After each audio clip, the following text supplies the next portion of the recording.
The stat's been well publicized. You guys have won a road game in 26 straight series.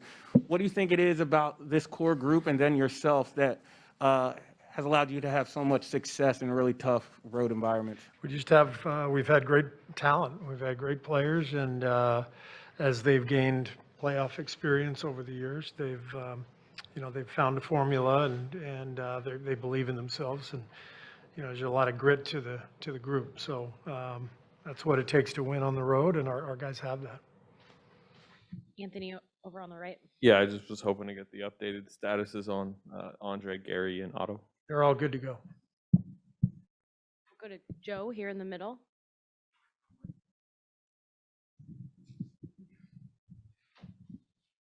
Hey, Steve, I had this Associated Press story in front of me that the 2024 Olympic organizers are thinking about moving most of the basketball tournament, like way outside of Paris, 130 miles. I think it's further away than the 2020 tournament was from Tokyo. And I'm just wondering if you've weighed in on this, or USA Basketball has weighed in on this, and just how having a tournament, most of the tournament that far out of the city, how that impacts the team and just the experience. It's the first I've heard of it. So yeah, I don't really have a reaction until I know more about it. Maddie here on the left. Is over here, Steve. There's a picture going around on Twitter about the basket height being off or something. Have you seen anything like that? Here tonight? Yeah. Have you heard about that? Or It's a good thing the game starts at midnight. We'll have plenty of time to fix it. So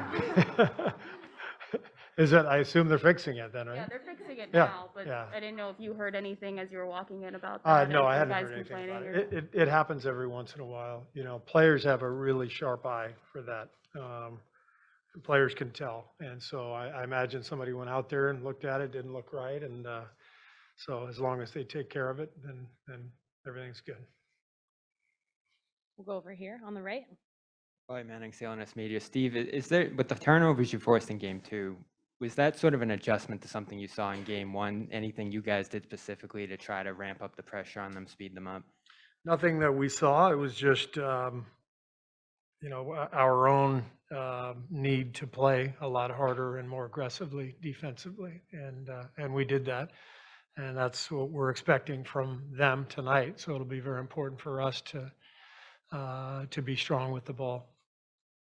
Any other questions for Coach? We'll go to DA in the back. Steve, you've over here. You've told the Bogut Iggy story a million times about the subs in 2015, but I just wonder, because it's the finals, how much shorter is the leash on trying something radical and different, even though you've game planned it and thought about it and argued about it and thought that it might work? I think every series is unique, and the coaching staff's job is to figure out the best way to win, the best adjustment to make. But every opponent is different. I don't really look at it as in the finals you have a longer leash or a shorter leash. I think it's just whatever you got to do, you just do. Back to Anthony on the right. You just kind of made a joke about the start time tonight, but I mean, what does a 9 p.m. tip do to your guys' preparation and just, I guess, the sequencing of your day?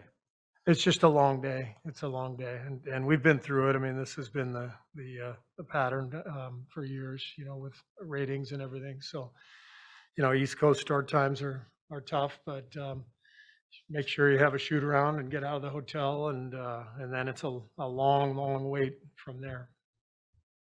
Final question for Coach. John, we'll go to you. We had game 1 where the Celtics got hot. Game 2, you guys got hot.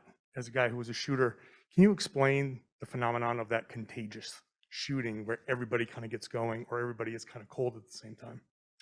Yeah, it's kind of the beauty of the game. It's a 5-man game, and players have to work together. And when there's a rhythm and a flow to the game, and a group gets going, there's a real feeling, a real beauty to it. And it's not easy to do in the playoffs when you're playing the best defensive teams, and the game is at its most physical.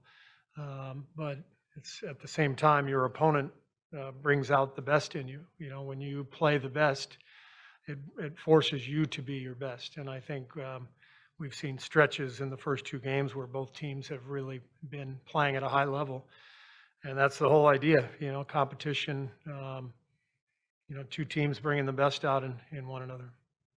Thanks, Coach. Thanks.